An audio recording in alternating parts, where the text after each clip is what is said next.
Well, hi, everybody. I'm Ken Bastida again with American Companies Give Back, and it's my pleasure to welcome in Ryan McCarty, who is an author and a speaker. The book is called Build a Culture of Good. And so let's start right there, Ryan. This is really something that has caught on recently, not completely new, but a lot of companies are adopting that focus with respect to what they do and how they treat their employees. How do you build a culture of good? Yeah, so thank you first, Ken, for having me on. This is right in my wheelhouse. I love this conversation.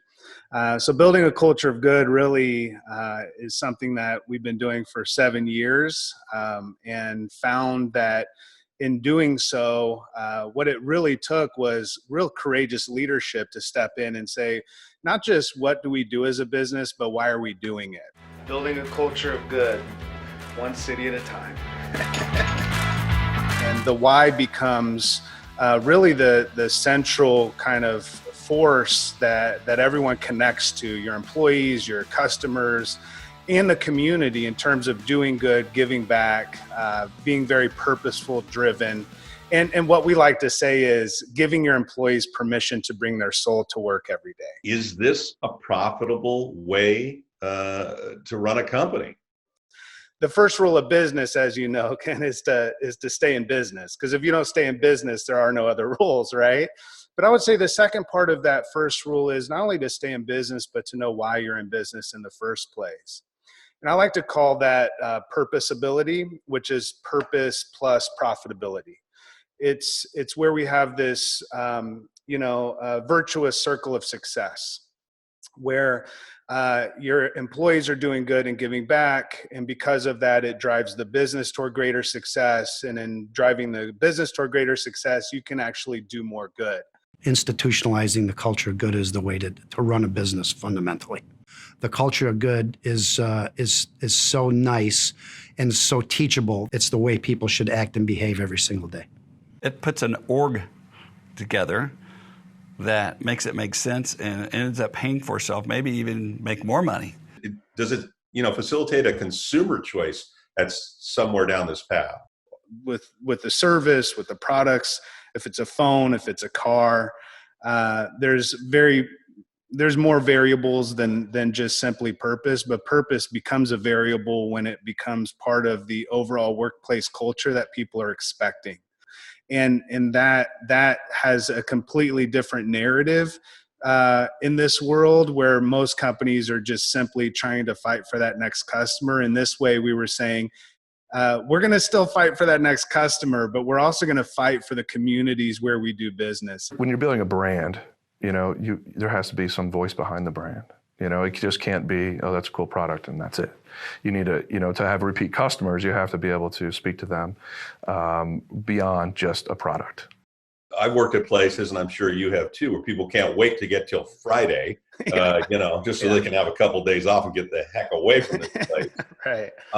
So it seems to me that you really, to make this work and to make it work successfully, is to really have a sort of an employee buy-in. They really need to be emotionally invested in this. And so, how do you do that?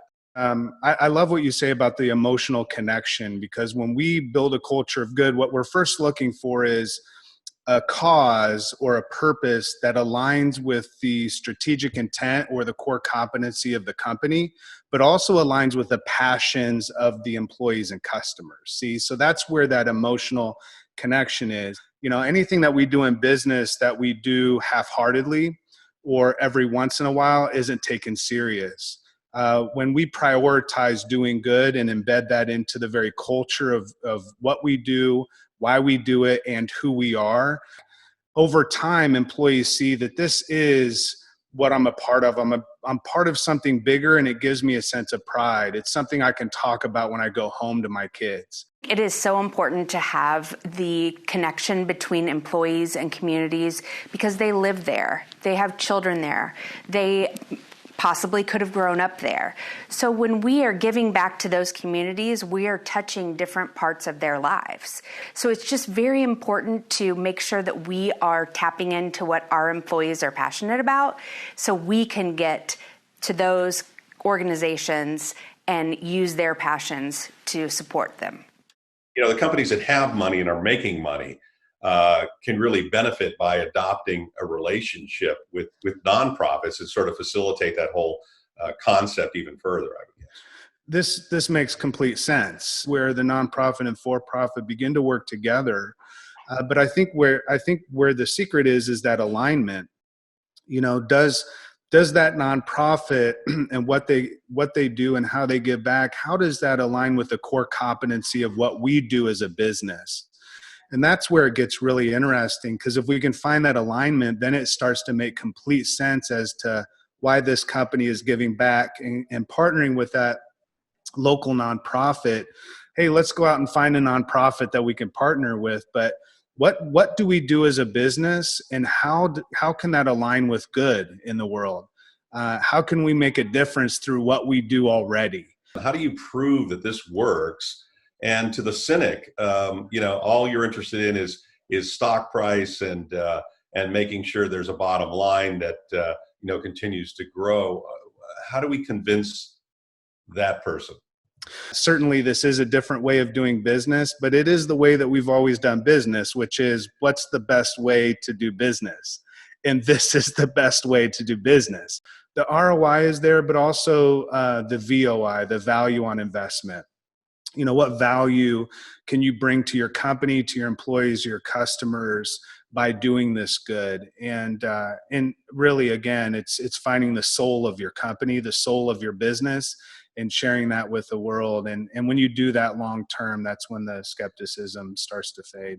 Well, it's a fantastic concept, and I hope to see more companies adopt it. Ryan McCarty, and the book is called Build a Culture of Good. There it is. Man, keep up the good work. Thank you so much. I really appreciate it. And thank you for your work and for highlighting so many companies doing good around the world. This is growing. And that's an exciting thing, because so much of the world is hurting and it is searching for hope. And the more companies that step in and say, this is our role and responsibility in the world, the better the workplace is going to be and the better the world is going to be. So thank you for highlighting so many wonderful companies.